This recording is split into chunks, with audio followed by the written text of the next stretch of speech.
Hey guys, Cindy Williams here, the Wanderlust CEO. I have my amazing friend Sarah from Studio Wanderwall joining us today. Sarah, how are you all the way over in the UK? I'm well, thank you. Yes, hi from London. We were just chatting. Sarah's in quarantine, you guys, because they're a little bit slower on the travel restrictions over in the UK. So, thank you for taking time out of your busy day to join us. And I wanted to congratulate you. You're getting ready to graduate careers on vacation. Are you excited? I am. I'm very excited. Yes. Have to give you our Yes, confetti. I am. It's been good. I love it. I love it so much. So talk to me. Oh, my confetti's still going. Talk to me a little bit about where you were before joining Careers on Vacation, where you are now. Okay, so when I first joined, I had my website set up. I had my branding sorted. I had a really clear idea of what my tone of voice was going to be. I knew what my messages were, and that's mainly because my background is partnerships, PR, branding, that kind of stuff. So I had a big focus on that stuff. But I had no clue how to win leads and how to get out there and how to sell what I do. So I knew what I wanted to do, but I had no idea how to do it. So I really wanted to do careers on vacation because I wanted to find a way to actually build the business and to sell myself and to sell what I can do. The other thing I think I found really helpful was all around planning fees. It's quite an English awkward thing to do, to charge planning fees, because English people just aren't very good at asking for anything. So that was something that I've learned a lot from my American peers about how to be a little more out there with myself. And yeah, so now, yeah, so how many weeks on I am, I've got a nice little client base. My marketing is all up and running. It's taking along nicely, and yeah, I've got some great clients, not just in the UK but also in the US. So I'm really pleased about that. That's so exciting. And I don't think it's just English people, right? I think as travel agents, asking for those fees can be uncomfortable if you've never done it before. But yes, definitely a little bit of a cultural difference, which I think it's fun to learn how, we learned from you as well. You learned from us on some of Yeah. those pieces, and that was a beautiful thing. That's the power of a mastermind. Yeah. What do you feel like, Sarah? I know the interesting thing about you in particular, and coming from the UK, the US is about 6 months maybe ahead, right, of kind of restrictions loosening Yeah. up. So it was so like reminiscent working with you in the mastermind this year, because I remember all of my US clients last year at this time were in Yeah. your same seat. Nothing was open. Nobody was traveling. You couldn't Yeah. go anywhere. And when you started, things are loosening up a little bit now, but when you started, you were in that same place. Like, I have that, that beautiful time to kind of start getting things kind of up and running. But what Yeah. do you feel like has been your biggest win or celebration since starting the mastermind? I think it is actually making my business look and feel and generally be running despite everything that's going. And I think a big part of that is having a really strong marketing plan and program in place. So it would have been very easy for someone like me to just put the brakes on because no one was traveling, but actually what this course helped me to do was to realize that actually you have to, and I'm going to say this a load of times, you have to really dig really deep foundations for your business, and you have to keep strengthening those foundations. And for me, I feel like from the outside, certainly the perception of people who talk to me is that they feel like I have a business. I have a business, which in a time when there's no one's traveling, to have a travel business is amazing. So yeah, I would say just I feel like getting a really strong marketing plan up and running has been probably my biggest win so far, which I think has helped me get some clients as well. Yeah, and it's so powerful because we learned that lesson. That was the one thing coming into the mastermind that I could speak from confidence on, to go, Sarah, I just did this with like a Yeah. couple hundred people last year. Like, they did it when everything was not open, and here's what we did with getting their marketing machine set up. Because you never really stop marketing. You alter your message, Yes. but you never stop, like you said, having that company and building that foundation and having that outreach to people. It doesn't have to be, when things are closed down, like, buy this right now, because that's not the message. But Yeah. learning how to get really good about curating that message and having that foundation. And then now that stuff opens up, you are ready to just put those levers from your marketing machine. And then, like you said, Exactly. And it's just, you gave me the confidence to just keep doing that and to just tweak the message a little bit, but just still keep on getting out there, keep on telling people, keep on talking to people. So thank you. Yes, of course, my pleasure. It's what I do. That's what I'm here for. No, I love it. But Sarah, another thing that we integrate into our programs is the mindset work, really, kind of removing those layers. And like you said, especially in quarantine time, I feel like it's so easy to just like cuddle up on the couch and be like, but I don't want to deal with the world today, right? But how did the mindset work impact either you or your business as you went through the program?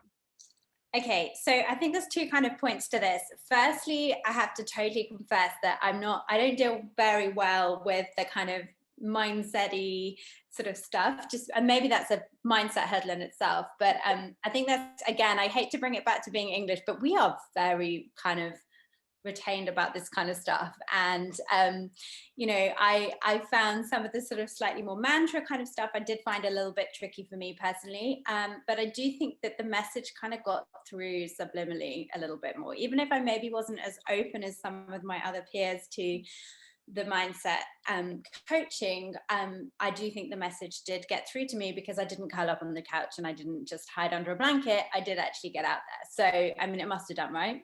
I love it. No, and I think that's very honest, and that's okay to say, because it's one of those things where it's about having the community and the environment and the encouragement. All of that goes into what I would consider that whole mindset piece. Yeah. And I think that's a beautiful thing, because you obviously made a ton of progress in the program, which is great.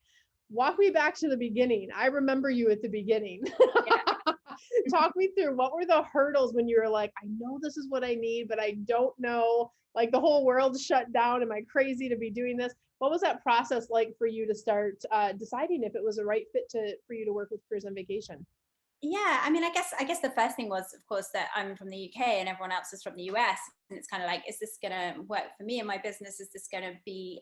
But as I said to you, travel is such a global business, and I now have a ton of US clients, and actually, for me, therefore, you can't be held back by your geography and where you are. So that was kind of, I guess, one hurdle that I had to kind of overcome, was to sort of take the leap and be the first UK person to do it.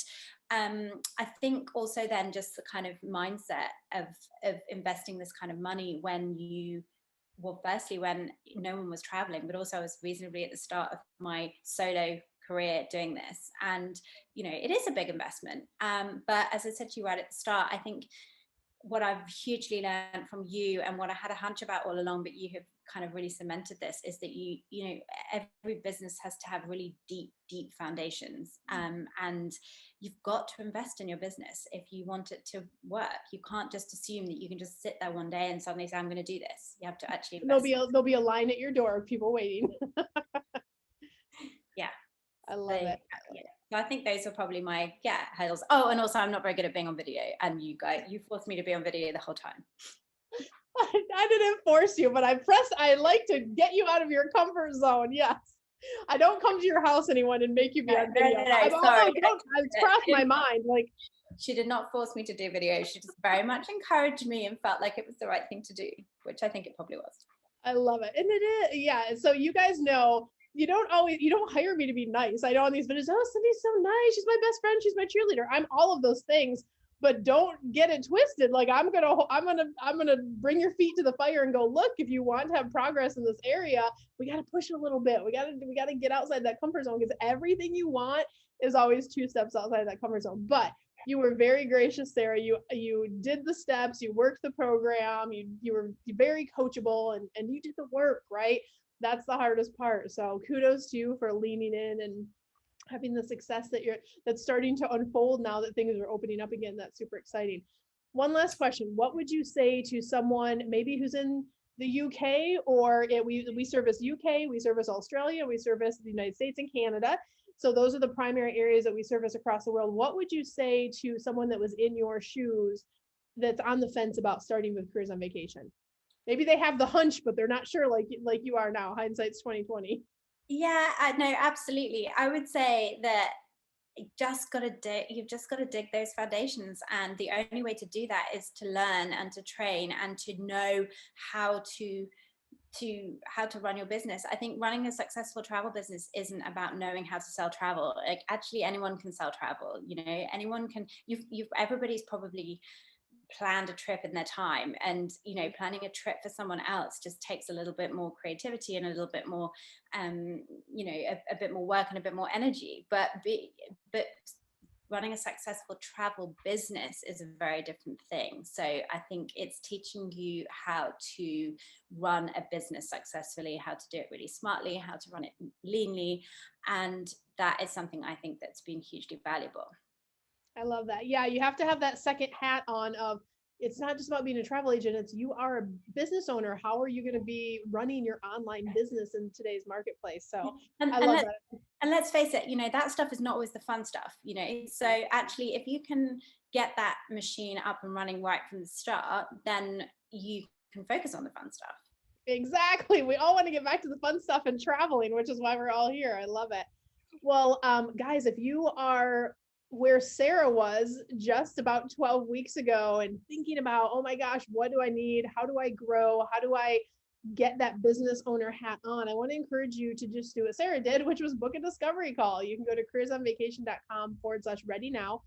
And the purpose of that call is really just to learn a little bit more about your goals. If it is a match to work together, we'll talk to you about how to apply for the Careers on Vacation program. And if not, we're still going to give you some great advice and wish you love and abundance as you move forward on whatever your personal journey is. Sarah, how was the discovery call process for you? It was great. It was really great. Yeah. I loved talking with your team, and yeah, I mean, I'm here, right? So yep. 12 weeks later, we got the confetti button on. We're celebrating. I love it so much. Well, Sarah, thank you for, what time is it there in the UK right now? 8:15. Yeah, 8:00 at night. And so thank you for, it's just about afternoon here, and 8:00. Thank you for tuning in and showing up and just sharing your amazing story with our audience today. You're not going too far. You're just going over to our grad group, but I'm so excited to see, as more and more restrictions come off of the UK, what your business does in the next year. So please keep us updated. I'm so excited to learn. And we'll be seeing you over in the grad group. So thank you for sharing your story today, Sarah. I appreciate you. Thank you. Hey guys, Cyndi Williams here. If you like that last video, make sure you check out my other content to help you grow and scale your very own travel business.